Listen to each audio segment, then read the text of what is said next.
Olá, tudo bem? Que a paz e a luz do Divino Mestre Jesus esteja e permaneça com todos, hoje, agora e para todos sempre. Meu nome é Osnir Viana, sou trabalhador voluntário do Núcleo Espírita Alta de Souza e estou aqui hoje para trazer mais algumas reflexões acerca da doutrina espírita. E hoje nós iremos trazer algumas reflexões sobre o Evangelho segundo o Espiritismo, capítulo 5, com a mensagem Proveito dos sofrimentos para outrem. É uma mensagem do Espírito São Luís, no Evangelho segundo o Espiritismo. Então hoje nós vamos trazer algumas reflexões sobre o sofrimento e como esse sofrimento pode ser proveitoso para outros e se pode ser proveitoso, como ele pode se tornar proveitoso para outros. Mas antes vamos iniciar com uma prece para que possamos nos conectar a Deus, a espiritualidade amiga e nesse momento esquecermos um pouquinho, né, os problemas do dia a dia e nos concentrarmos nas mensagens que aqui serão trazidas. Então, fechemos nossos olhos e vamos rogar ao alto a proteção necessária para o nosso labor diário. Divino Mestre Jesus, espiritualidade amiga, aqui nos encontramos mais uma vez dispostos a buscar os teus ensinamentos de vida eterna. Estamos aqui, Senhor, humildemente, te rogando a força, a coragem, o discernimento no processo de caminhada, no nosso processo de aprendizado individual e coletivo. Ilumina cada um de nós, os nossos lares, os nossos familiares, e que possamos aqui hoje, Senhor, estarmos receptivos às mensagens que aqui serão trazidas e através da reflexão maior podermos internalizar tua mensagem, a mensagem do teu Evangelho, e desta forma podermos vivenciá-la em nosso dia a dia. Que a tua paz e a tua luz esteja e permaneça com todos, hoje e sempre. Que assim seja. Pois bem, meus irmãos, então vamos aqui trazer algumas das reflexões sobre esta mensagem do Evangelho do Espírito São Luís, que fala sobre o proveito de sofrimentos para outrem. E aí poderíamos nos questionar: como posso eu aprender com o meu sofrimento? Será que o meu sofrimento ele pode ser útil para outras pessoas? Será que ele pode servir de exemplo para outras pessoas? E de que forma esse sofrimento pode ser benéfico para mim, que estou passando por uma fase difícil, por exemplo, e para outros que estão ao meu derredor? Então, como nós iremos aqui refletir sobre o sofrimento do ponto de vista da ótica espírita? Então, sabemos que a percepção de sofrimento, de dor, ela é individual. E essa percepção de dor e de sofrimento, ela depende de várias condições.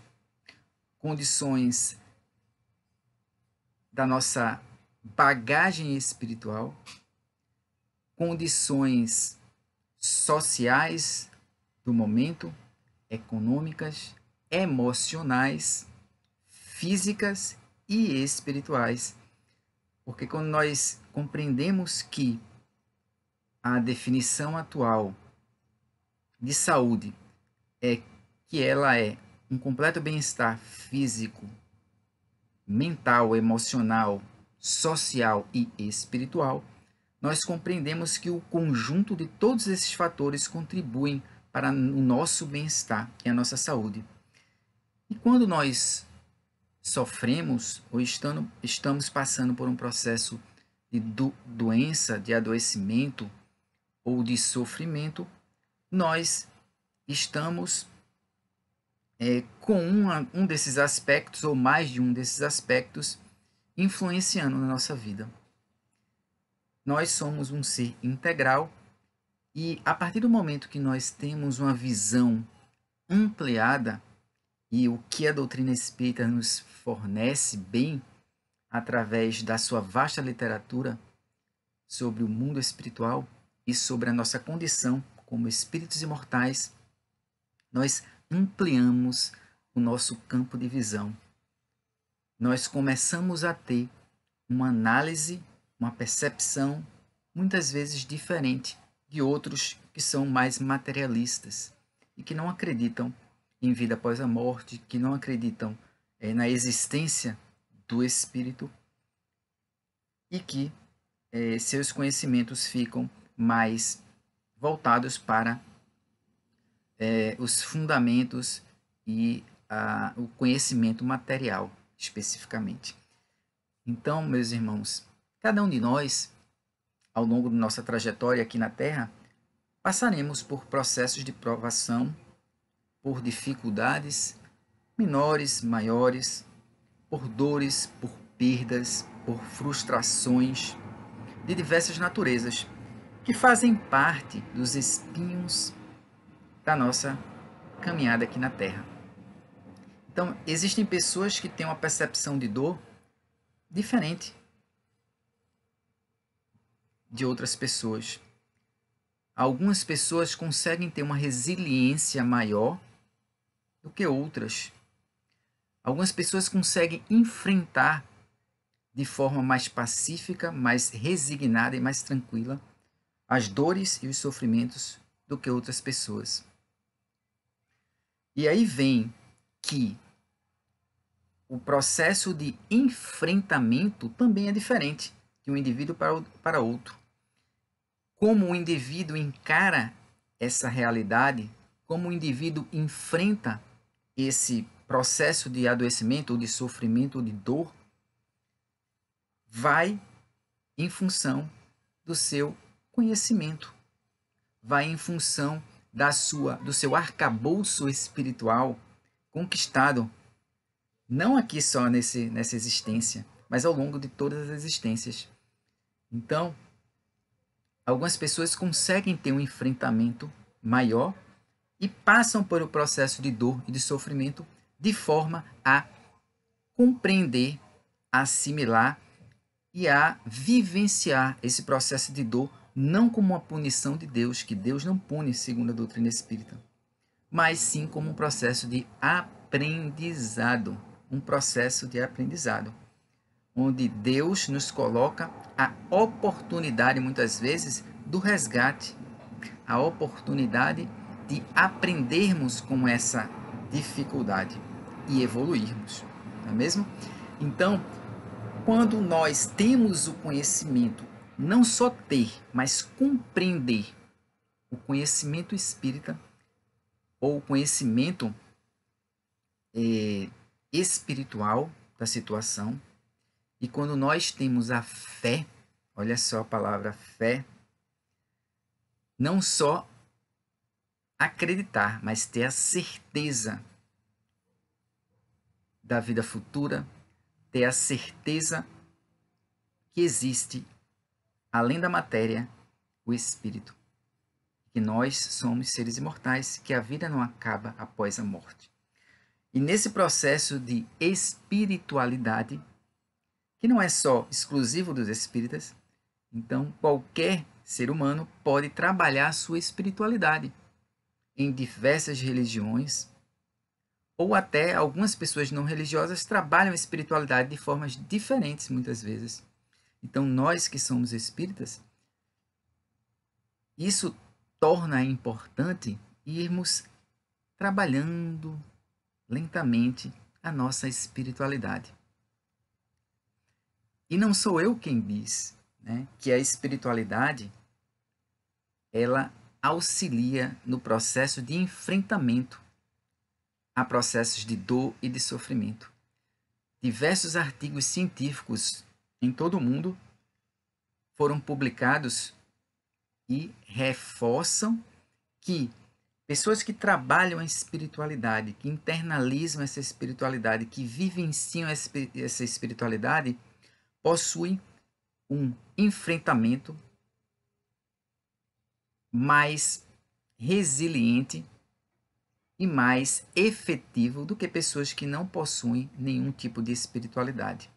Então, revistas científicas bem conceituadas como a Nature, por exemplo, a inglesa Nature, trazem algumas publicações relacionando esses fatores de espiritualidade impactando diretamente na saúde física, no bem-estar físico e no melhor enfrentamento do sofrimento e das doenças. Então vejam que esta visão, essa ampliação espiritual de nossa visão, isso pode nos propiciar benefícios sim, e propicia bem-estar para aqueles que conseguem internalizar e compreender.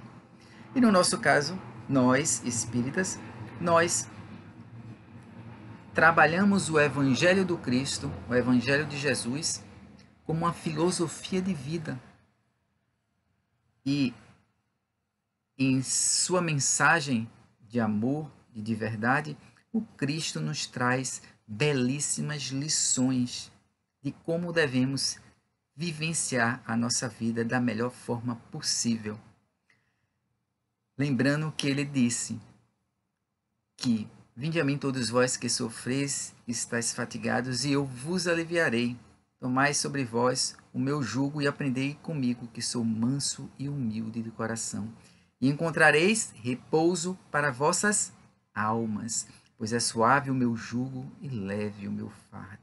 Então, Cristo já trazia para nós a possibilidade do enfrentamento às dificuldades da vida, trabalhando em nós, dentro de cada um de nós, a nossa chama de espiritualidade. Então, meus irmãos, essa percepção diferente de dor de um indivíduo para o outro faz muita diferença. E principalmente no entendimento, na compreensão que nós temos sobre esse processo de sofrimento. E aí vem Kardec, né? No Evangelho segundo o Espiritismo, ele traz a mensagem de São Luís, do Espírito São Luís. E o próprio Espírito São Luís, esta mensagem foi escrita em 1860, através de psicografia, e o Espírito, um dos Espíritos que auxiliaram na codificação, o Espírito São Luís, ele nos trouxe em 1860, nessa psicografia realizada na cidade de Paris, o seguinte questionamento, os seguintes questionamentos. Perguntou São Luís: os que aceitam, resignados, os sofrimentos por submissão à vontade de Deus e tendo em vista a felicidade futura, não trabalham somente em seu próprio benefício? Ou seja, aqueles que aceitam de forma resignada o seu sofrimento e que pensam apenas na vida futura e que lá, através desse sofrimento, eles terão a sua recompensa no céu, não estariam tendo uma visão talvez egoística? Não estariam pensando apenas em seu próprio benefício? Isso é um questionamento que ele faz. E ele faz logo outro em seguida. Poderão tornar seus sofrimentos proveitosos a outrem? Será que os nossos sofrimentos eles podem tornar-se proveitosos para outrem? Então, nesses dois questionamentos que o Espírito São Luís ele nos traz, ele nos dá duas possibilidades para responder esses questionamentos. No primeiro, em relação a um possível egoísmo, quando nós nos resignamos apenas pensando na vida futura, nós temos que compreender qual é o nosso real objetivo. Todos nós sofremos, né? O Espiritismo nos mostra que nós devemos sim buscar a nossa cura, a nossa melhoria. seja física, seja mental, psíquica, emocional e espiritual. Mas se essa cura material, ou emocional, ou mental, não chega de imediato, nós não devemos nos desesperar. Nós devemos continuar perseverantes, buscando a nossa melhoria, mas devemos nos resignar e ter paciência, porque tudo chega no seu momento certo, não é isso? Devemos nos lembrar que nós devemos buscar a nossa cura física do corpo, muitas vezes, mas também e principalmente a nossa cura da alma, a nossa cura do espírito. E é isso que o Cristo veio trazer. Ele veio trazer uma cura, a cura não só do corpo, mas a cura da alma. Ele, nas suas curas, nos seus processos de cura, ele sempre falava muitas vezes: a tua fé te curou, vai e não voltes, não tornes a pecar. Porque o mais importante para o Cristo era a cura da alma, não do corpo, que é passageiro. Então, quando nós, sim, nos resignamos, mas continuamos ativamente buscando a nossa melhoria, e é sim o nosso dever, a nossa responsabilidade de cuidar do nosso corpo físico, e também é sim, nos é dado sim, o direito de buscarmos o nosso bem-estar. Mas, se isso não vier de forma imediata, devemos continuar de forma resignada, paciente, acreditando sempre na justiça e na misericórdia de Deus. Então, sobre o segundo questionamento do Espírito São Luís, será que o sofrimento nosso ou de alguém, ele pode ser proveitoso para outras? E de que forma ele pode se tornar proveitoso para outras? Para outros. E aí o próprio São Luís responde.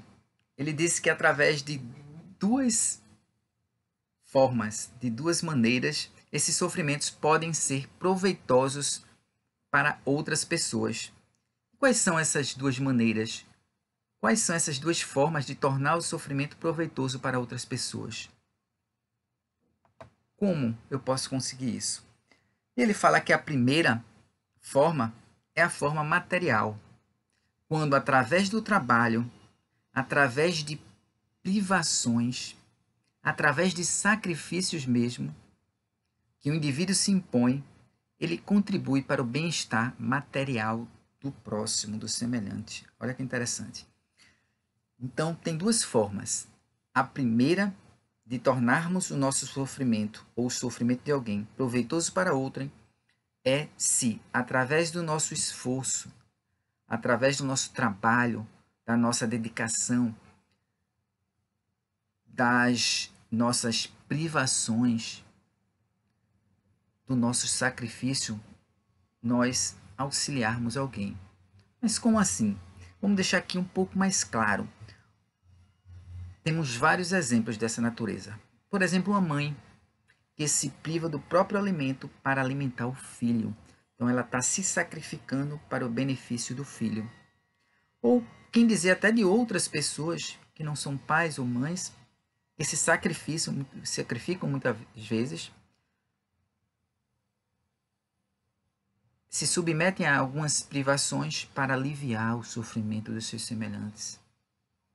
E reparte o pão mesmo na escassez extrema, que anda quilômetros e quilômetros sob sol escaldante e sobre pesos de sacolas a levar alimentos e donativos a regiões distantes, a regiões de difícil acesso. Esse sacrifício, esse processo de privação em benefício do outro, é uma grande maneira de tornar esse tipo de privação, de sofrimento, de sacrifício benéfico, a outros. Então, meus irmãos, como é bom servir, como é bom fazer a caridade, o bem sem interesse, sem esperar nada em recompensa, absolutamente nada em troca. Pois a caridade não é, nunca foi, jamais será moeda de troca. É dar sem esperar nada em retribuição. E é assim que nós fazemos o bem pela alegria de servir, por ver a alegria do nosso semelhante, ou por ver um alívio, por enxugar lágrimas. Essa é uma das formas, né, de nós tornarmos o nosso sofrimento proveitoso para outras pessoas. Então, temos sim diversas oportunidades de tornar esse sofrimento proveitoso para outros. Imagine nos cuidados paliativos. Muitas vezes existem voluntários, trabalhadores voluntários que se dedicam, profissionais de saúde, por exemplo, muitas vezes que se dedicam voluntariamente, inclusive, ou passam do seu horário sem querer nada em troca para aliviar o sofrimento de seus pacientes. Ou pessoas que, nos seus trabalhos voluntários, se dedicam a cuidar de pessoas. Mas também, em nosso próprio lar, quantos filhos não cuidam dos pais idosos que estão acamados? Quantos filhos não dedicam sua vida, não largam, abrem mão de alguns benefícios, de algumas regalias, para estar lá ao lado dos seus pais idosos, cuidando deles, quando eles estão acamados, internados, muitas vezes cadeirantes, muitas vezes vítimas no processo de demência, no processo de Alzheimer e em outros processos degenerativos, neurológicos.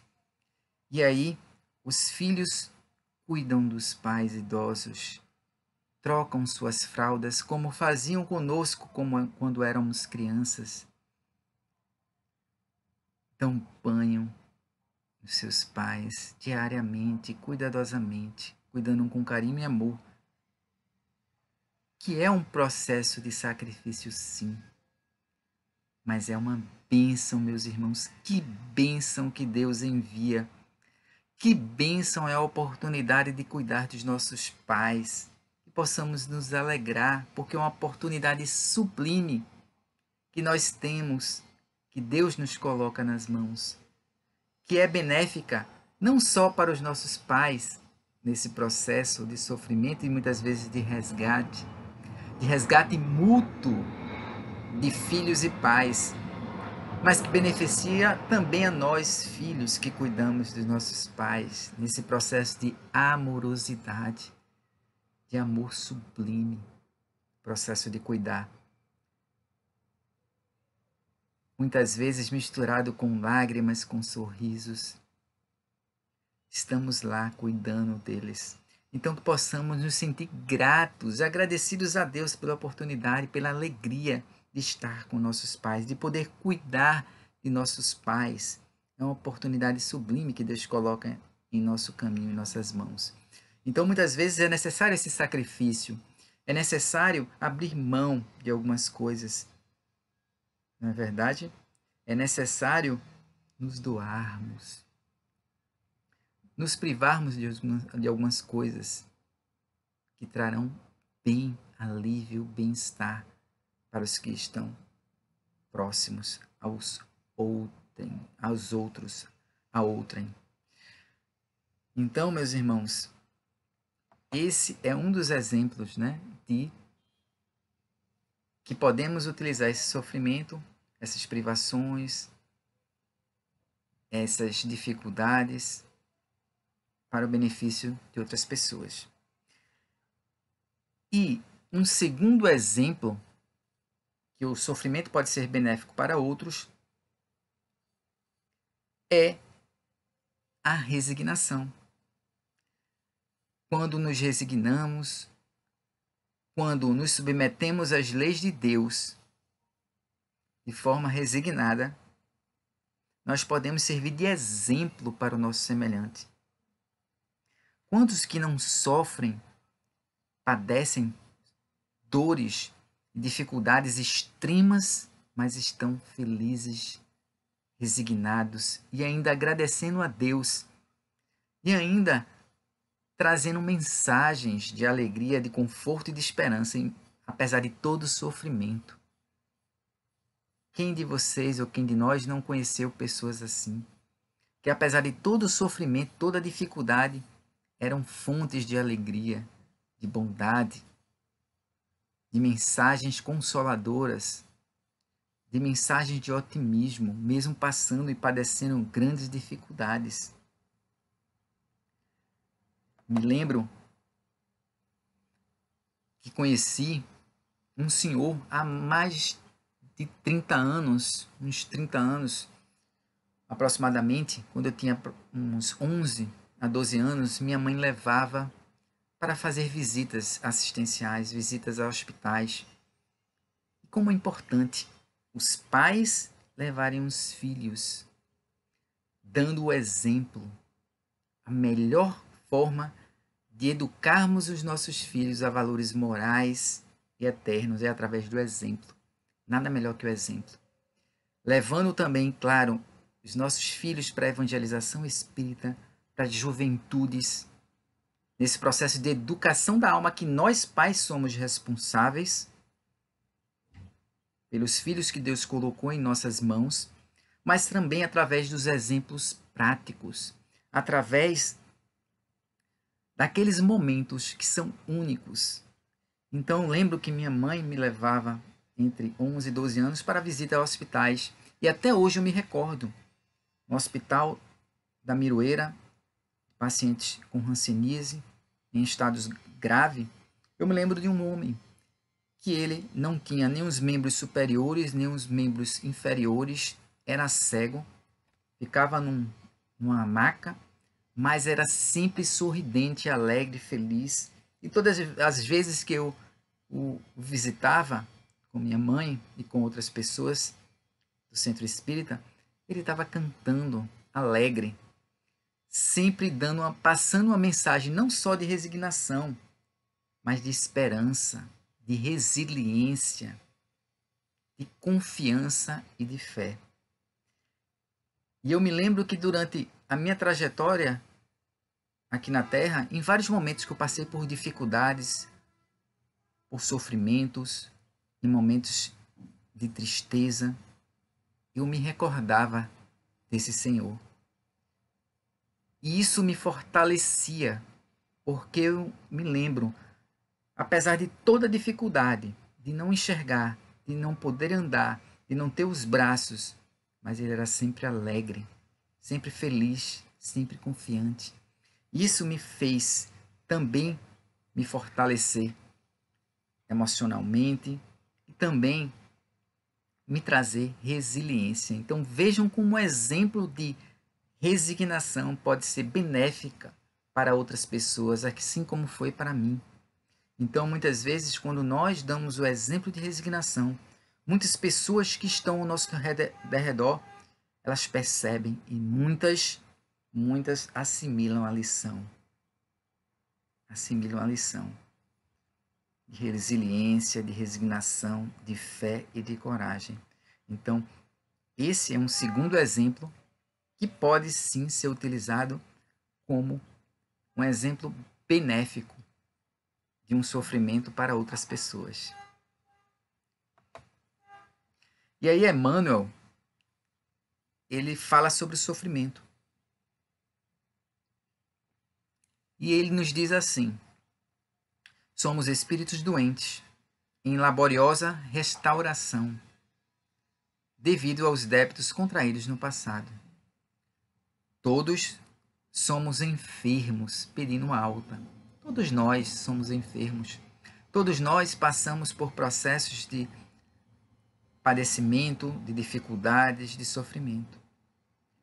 E nós buscamos a nossa alta. Mas a alta que ele refere-se aqui não é a alta física do corpo, mas é a alta espiritual. E aí Emmanuel continua: o sofrimento, longe de ser uma desgraça, como muitos pensam, tem uma função preciosa nos planos da alma. Então, o sofrimento, longe de ser uma desgraça, ele tem funções preciosas nos planos da alma.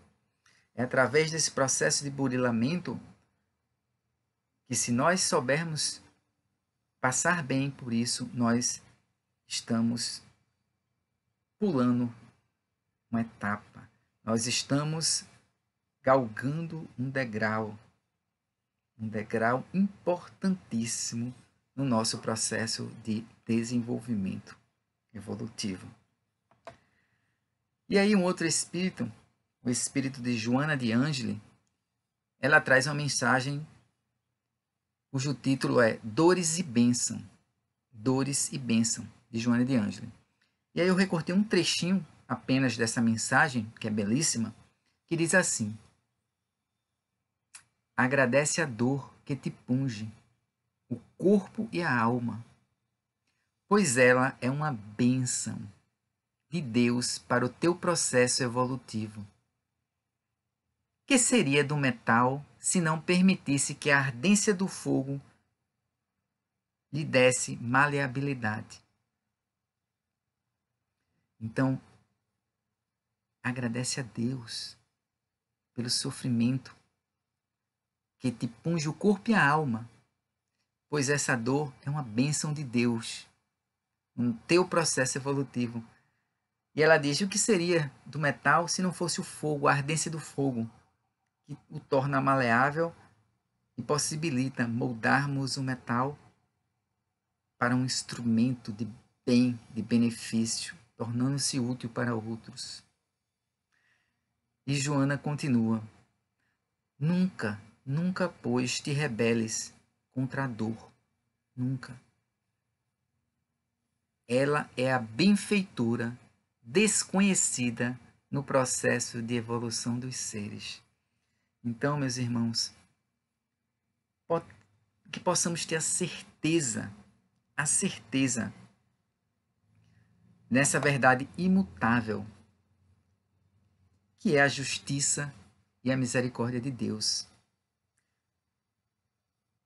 Ele nos abre uma porta, ele nos dá uma nova oportunidade a cada dia. E que possamos compreender o sofrimento não como um castigo, não como uma desgraça, mas sim como uma lição que Deus coloca em nossas mãos para que possamos tirar o melhor aprendizado que nós podemos no momento. E é isso que nós devemos fazer, buscar o real significado, buscar o sentido, buscar a lição que está nesse processo, nesse sofrimento, nessa dor, nesse momento que estejamos passando. E lembremos sempre do Cristo, que diz em Mateus 5:3-12, as bem-aventuranças. Bem-aventurados os que choram, porque serão consolados. E o consolo, meus irmãos, sabemos que não é o consolo do imediatismo, o consolo material, mas é o consolo da alma. É um consolo muitas vezes futuro. É um consolo que muitas vezes não encontraremos nos bens materiais perecíveis, mas sim nos bens espirituais, nos valores espirituais, nas vivências diárias com as pessoas a quem amamos, as pessoas também, muitas vezes, que nós não temos tanta afinidade assim, mas que Deus colocou em nosso caminho para serem instrumentos do nosso aprendizado. E se estamos aqui hoje, nesse exato momento, na cidade em que nos encontramos, no bairro, na família e no lar que nos encontramos, é porque somos necessitados desse momento com essas pessoas para aprendermos e também para ensinarmos nesse processo mútuo da vida. Então, que possamos manter firmes a nossa fé em Deus, no Cristo, e confiar sempre nele, nosso amigo de todas as horas e de todos os momentos. Sejamos bem-aventurados por nossas lágrimas, porque seremos e já estamos sendo consolados. Que Deus possa nos iluminar, nos abençoar, nos cobrir de energia, de resignação, de fé e esperança, hoje e sempre. Vamos então agradecer a Deus através da oração final. Ah, Deus misericordioso e bom, ilumina-nos, conforta-nos, fortalece-nos. Mestre Jesus, Tu és o nosso caminho, a nossa verdade e a nossa vida. Jamais chegaremos ao Pai se não for por meio do Teu amor, da Tua mensagem libertadora. Que a Tua luz, Mestre Jesus, brilhe em nossas mentes, em nossas almas, e possamos caminhar confiantes, Te servindo hoje, agora e sempre. Que a Tua luz permaneça com todos, hoje e sempre. Muito obrigado, muita paz para todos e até a próxima. Assim seja.